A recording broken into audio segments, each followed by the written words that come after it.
Hello, my friends, and welcome to the Growing Happy Babies Birthworkers interview series.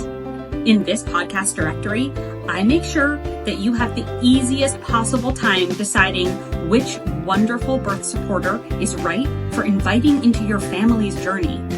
All the potential members of your essential prenatal and postpartum village are assembled right here in the Growing Happy Babies directory. Doulas, midwives, prenatal and infant bodywokers, lactation consultants, and so much more. I'm Adina Kopinski, board-certified lactation consultant and fellow mom. Together, we transition more easily into motherhood. Let's grow some happy babies together. Hello, everyone. Today we have with us Ronya Friedlander, a doula, lifelong learner. She's been telling you all about the wonderful courses she's taken over the past few years, reflexologist, and I'm sure she's going to tell us even more as we start talking together. So, Ronya, hello. Hi. Can you tell us a little bit about how you got into the field of being a doula? I'm sure. So I think it was a dream buried deep. I had seen an advert one day and understood that this was something that was done. And my sister asked me to join her at her birth. So I did that unofficially for a while. And when I decided to leave the position that I was working with, a company, full-time in tech, educational technology, the very next week I found myself sitting in doula school, and it was just perfect. And I am so grateful that that happened. And as you said, and as we discussed, I haven't stopped learning since. Wonderful. I love the pathways that lead us to our life's calling. Absolutely. Everybody has a good story like that. So tell us a little bit about what you think sets you apart as a doula. There's so many doulas with so many different skills and philosophies. Can you tell us a little bit about yours? Sure.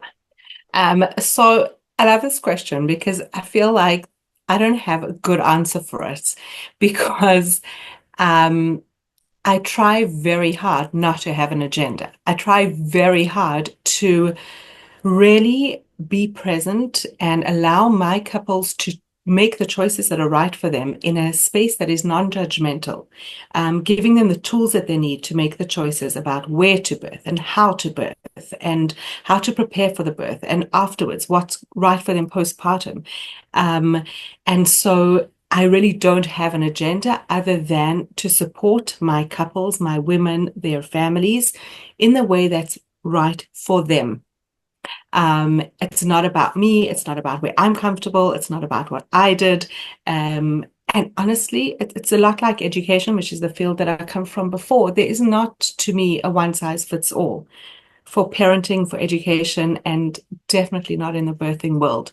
So I work very hard to gain as many tools as I can to be able to provide for all different types of scenarios, couples, and the things that they may need, while really just keeping myself as much of a vessel, a cleat for their experience as possible.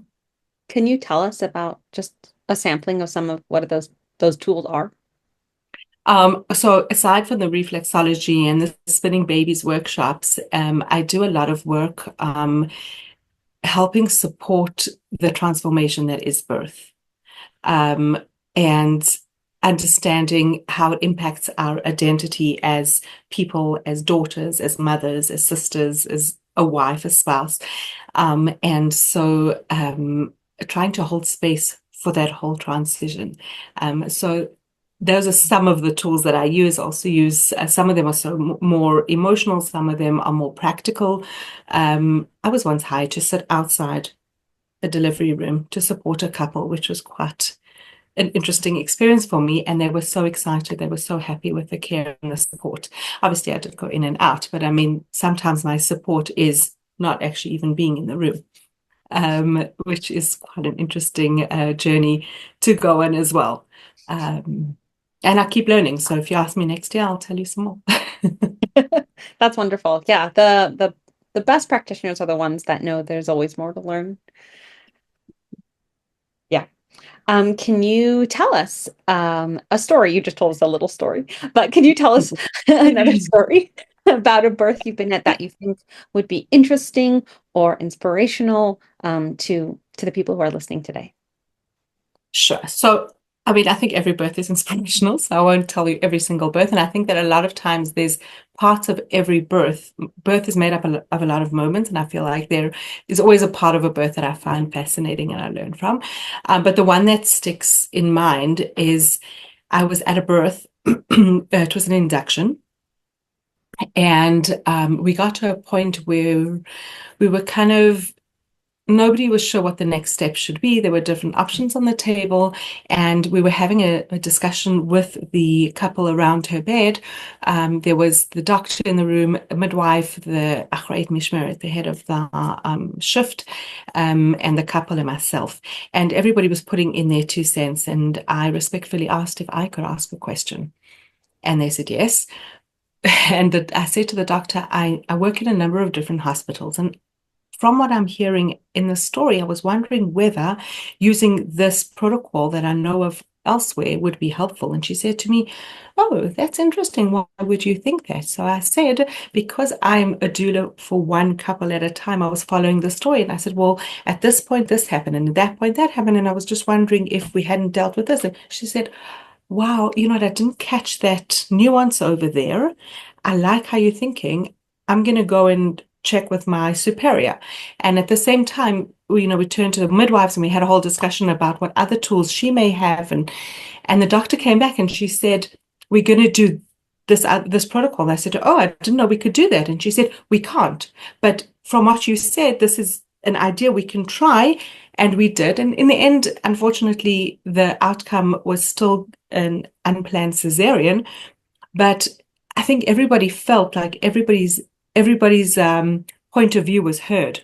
Mm. And as a doula, I'm not there to save it's really just to pull pieces together and facilitate a dialogue between all the staff, and that my couples feel like everybody has their best interests at heart. And if we can foster the respect between all the different practitioners, that at the end of the day, the whole experience is going to be wholesome and positive for my couple, then that to me was a wonderful example of how doulas work, in addition to all the many tools, obviously, that were happening in that 40 hours of the birth. The respectful conversations that you're telling us about, I think are a real testament to the energy you bring into a room, that kind of respect can happen between all people in who are supporting that birthing couple, how whatever their role is. Definitely, it's one of my to me that was like the ideal scenario. Obviously, it doesn't always happen in all different for all different reasons, but we all have our tools that we bring. Husbands have their tools, and doctors have their tools, and midwives theirs, and doulas theirs. And when everybody can bring their very best into the process, I think people only gain from it. Absolutely. 100%. And now I was wondering if you could tell us something fun, because not many people want to answer the question this way. But can you tell us perhaps the people who are listening to our podcast right now are mostly pregnant women and their husbands, the people who are choosing who they want to take as a doula to their birth. So what is something that a postpartum woman might be surprised by? Okay, so I think there are so many things that could surprise us postpartum, whether it is how much we can get done in a state of absolute exhaustion, or the ways that parenting challenges us, and what we plan for may not necessarily be where the transformation happens, or the difficulty, the challenges. But I think the most surprising thing in that whole story is that you will get through it. Because so often it kind of feels like life as we know it is over. Mm. And it's not even a case of who moved my cheese. It's, I don't recognize life as it is. And it feels almost like we're unmoored. We don't have we can't even see the land. We're just somewhere floating out in the middle of the sea. But I think the most surprising part of it is that we will find land again. We will land on our feet and make it through. And we don't go backwards. We don't bounce back to who we were. We evolve into a more complex and a more competent being. So I think that is one of the biggest surprises that I found myself and with my clients. Yeah, it reminds me of something I learned in a postpartum mental health training that I took a few years ago. And the instructor, who was a social worker, was citing some research. And apparently there are these scales that psychologists, create about stressful life events. And having a new baby is up in like the top 5 of any life event that any human can go through. It is so stressful. No matter how prepared you are or you think you are, because who you were before and the kind of choices and decisions you could make no longer exist. And you have to navigate an entirely new identity while also not sleeping and learning how to take care of your new baby.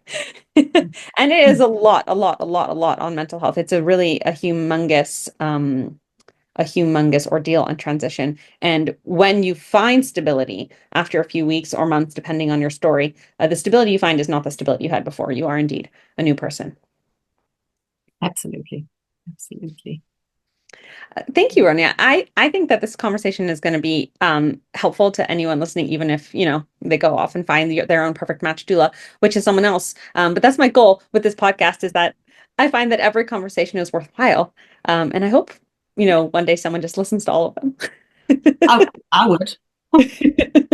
They're a lot of fun. Everybody just click next, even if it's someone you've never heard of before that doesn't work in your area, because the wisdom that everyone is bringing is fantastic, especially this last question about, what happens postpartum and what might surprise you.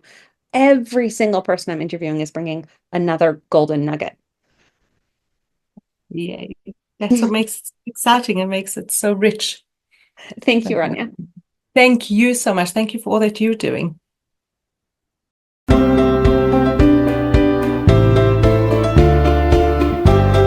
Friends, check out the full directory for every interview we've done up until now, housed at my website, growinghappybabies.com. But before you go, I've got one question.